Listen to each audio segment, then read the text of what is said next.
Bonsoir Londres. Permettez-moi tout d'abord de vous présenter mes excuses. Il est sur l'émetteur d'urgence. J'aime, comme beaucoup d'entre vous, le confort du train-train quotidien, le sentiment de sécurité et la tranquillité que procure ce qui est familier et répétitif. Mon Dieu. Je les apprécie comme tout un chacun. Mais dans cet esprit de commémoration qui prévoit que les événements importants du passé, habituellement associés à la mort d'un individu ou à la fin de quelque horrible bataille sanguinaire, soient célébrés par de sympathiques congés, j'ai pensé que nous pourrions célébrer ce 5 novembre, jour hélas oublié, en consacrant un court instant de notre vie quotidienne à nous asseoir et à bavarder un peu. Il existe bien sûr des personnes qui ne veulent pas que nous parlions. Laissez-moi réfléchir. Je soupçonne qu'en ce moment même, des ordres sont envoyés dans des téléphones et que des hommes armés vont bientôt se mettre en route. Le chancelier Hitler. Et merde, pourquoi? Parce que même si on peut substituer la matraque à la conversation, les mots conserveront toujours leur pouvoir. Les mots sont le support de la compréhension et pour ceux qui les écouteront, l'énonciation de la vérité. Et la vérité, c'est que quelque chose va très mal dans ce pays, n'est-ce pas? C'est vous qui l'avez conçu, vous la vouliez indéréglable. Vous m'avez dit toutes les télés de Londres. Cruauté et injustice, intolérance et oppression. Et là où auparavant vous aviez la liberté de faire des objections, de parler comme bon vous semblait, vous avez maintenant des censeurs et des systèmes de surveillance vous contraignant à la conformité. Des caméras. Et sollicitant. Il nous faut vos des caméras. solutions. Comment est-ce arrivé? Qui est à blâmer?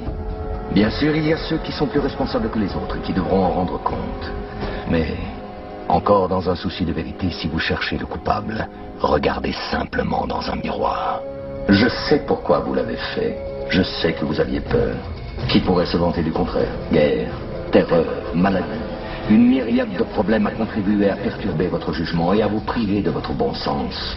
La peur a pris ce qu'il y avait de meilleur en vous, et dans votre panique, vous vous êtes tourné vers Adam Sutler, aujourd'hui chancelier. Il vous a promis de l'ordre, il vous a promis la paix. Tout ce qu'il a demandé en échange, c'est votre consentement silencieux et docile. Inspecteur, ils vont entrer. La nuit dernière, j'ai cherché à mettre fin à ce silence. La nuit dernière, j'ai détruit le Old Bailey pour rendre la mémoire à ce pays. Il y a plus de 400 ans, un grand citoyen a voulu ancrer à jamais le 5 novembre dans nos mémoires. Il espérait rappeler au monde qu'impartialité, justice et liberté sont plus que des mots. Ce sont des principes. Alors si vous n'avez rien vu, si vous ignorez toujours les crimes de ce gouvernement, je vous suggère de ne pas commémorer le 5 novembre. Mais si vous voyez ce que je vois, si vous ressentez ce que je ressens, si vous désirez ce que je désire, alors rangez-vous à mes côtés, dans un an à compter d'aujourd'hui, devant les grilles du Parlement, et ensemble, nous leur offrirons un 5 novembre gravé à jamais dans les mémoires. Cette question qui m'empêche de dormir depuis 24 heures, cette question que je dois poser, c'est... Et si la plus affreuse, la plus atroce des attaques biologiques de toute l'histoire de ce pays n'avait pas été causée par des extrémistes religieux? Je ne comprends pas. On sait que c'était le cas. On les a arrêtés, ils ont avoué. Et on les a exécutés, je sais. Et peut-être que c'est ce qui s'est vraiment passé. Mais je suis face à cette série d'événements, de coïncidences. Et je me demandais si ce n'était pas ce qui s'est passé, et si quelqu'un d'autre avait lâché ce virus, et si quelqu'un d'autre avait tué tous ces gens. Faudrait-tu vraiment savoir qui l'a fait? Bien sûr. Même si c'était quelqu'un au service de ce gouvernement. Voilà ma question. Si notre propre gouvernement était responsable de ce qui s'est passé à Sainte-Marie et à Three Waters. Si notre propre gouvernement était responsable de la mort de près d'une centaine de milliers de personnes. Voudrais-tu vraiment le savoir? 2009 peut être l'année de naissance d'un nouveau capitalisme, d'un nouvel ordre mondial. Et j'en appelle à tous les gouvernements.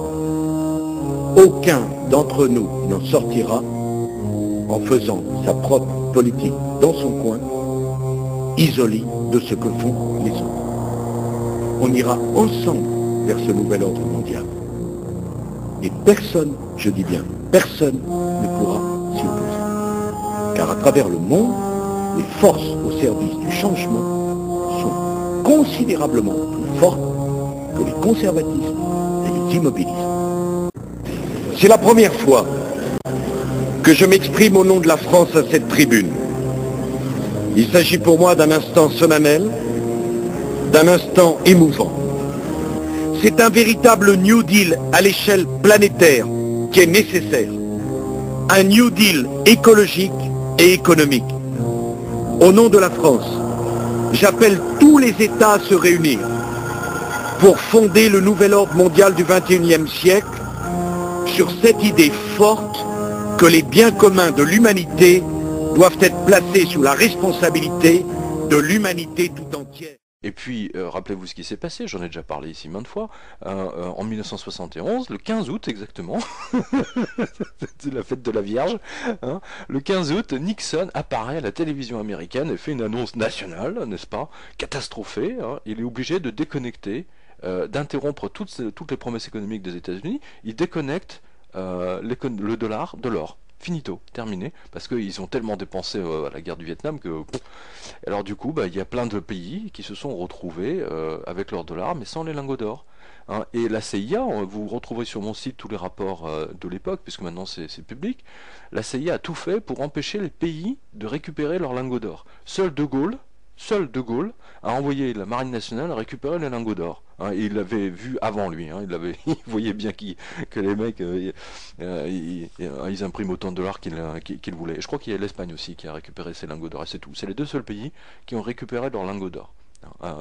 De Gaulle a pris tous les dollars qu'il y avait en France dans toutes les banques, etc. Il a tout envoyé aux États-Unis. Il a récupéré les lingots d'or qui sont à la Banque de France et que Sarkozy a vendu. Merci. Alors, vous savez qu'il y a une enquête en ce moment, une enquête parlementaire sur Gordon Brown ou Tony Blair, je ne sais plus, pour savoir pourquoi il a vendu l'or de la Banque d'Angleterre au prix le plus bas, là où il était au plus bas. Il a vendu quasiment un quart des lingots d'or. Il les a bazardés. C'est comme s'il les avait mis dans une poubelle, quoi. Ouais. Non, mais c'est incroyable, hein, au prix non pas au prix de l'or, mais au prix du métal. Mais en tout cas, c'est fou. Et Sarko a fait la même chose. Hein. Quand il était ministre du budget, il a vendu. Je n'en suis pas revenu parce que c'est très intéressant de voir à quel point la presse économique française n'a absolument pas couvert cette action de Sarkozy. C'est passé comme une lettre à la poste. L'or de la France vendu par Sarkozy suite. Alors, problème de liquidité, encore et toujours cette même question. Oui. Pourquoi est-ce qu'on se pose cette question? Ou une obligation de maintenir le cours de l'or très bas? On ne sait. Toujours est-il que la Banque de France, elle, a vendu 56 tonnes de notre or en début d'année 2010, donc pour 1,3 milliard d'euros. Nous apprend la Tribune. Merci à M. Boisson qui nous fait suivre cette information. Rappelons une nouvelle fois que Nicolas Sarkozy, alors ministre du Budget, avait lui aussi vendu 600 tonnes d'or des Français pour acheter des billets Monopoly, des dollars et un peu de yens. Et M. Boisson ajoute qu'il reste donc dans les caves à Roquefort 2379 tonnes d'or. Voilà. Mais regardez bien le communiqué de presse de la Banque de France, daté du 1er avril, souhaitant que cela soit une blague, mais je ne le crois pas. Par ailleurs, la poursuite d'opérations de cession d'or a également concouru à l'augmentation des placements rémunérés avec 56 tonnes vendues pour 1,3 milliard d'euros. Alors attendez, appréciez la sémantique de la Banque de France. Je ne sais pas comment ils font pour sortir des phrases aussi alambiquées. Genre, techniquement, ils auraient pu résumer ça en mettant « Nous avons vendu 56 tonnes d'or. » Point. Alors, non, je vous la refais, hein, parce que c'est quand même pas mal. La poursuite d'opérations de cession d'or, donc déjà ils utilisent cession au lieu de vente, a également concouru à l'augmentation des placements rémunérés. Alors déjà, concourir à l'augmentation de placements rémunérés, on ne sait pas trop s'ils les ont prêtés, hein, en échange de placés, enfin bon, c'est très bizarre. Vendu, 56 tonnes vendues. Alors finalement, ils utilisent le verbe vendre. Vendre ou placer, on ne sait pas trop. Ouais. C'est vraiment un embrouillage, tu sais. Non mais ils font exprès. Ils font exprès hein, pour embrouiller les gens. Voilà. Et donc je continue, là je cite la Banque de France. Il est résulté de ces différents éléments un supplément de placement rémunéré pour la banque de 15 milliards d'euros en moyenne sur l'année. Voilà. Donc ils sont contents, ils ont gagné des sous. Voilà. Mais moi je sais pas, pourquoi la Banque de France se sont-elles obligées de vendre 56 tonnes d'or alors qu'en ce moment l'or augmente en permanence? Et pourquoi Nicolas Sarkozy a-t-il vendu les 600 tonnes d'or des Français, de notre or?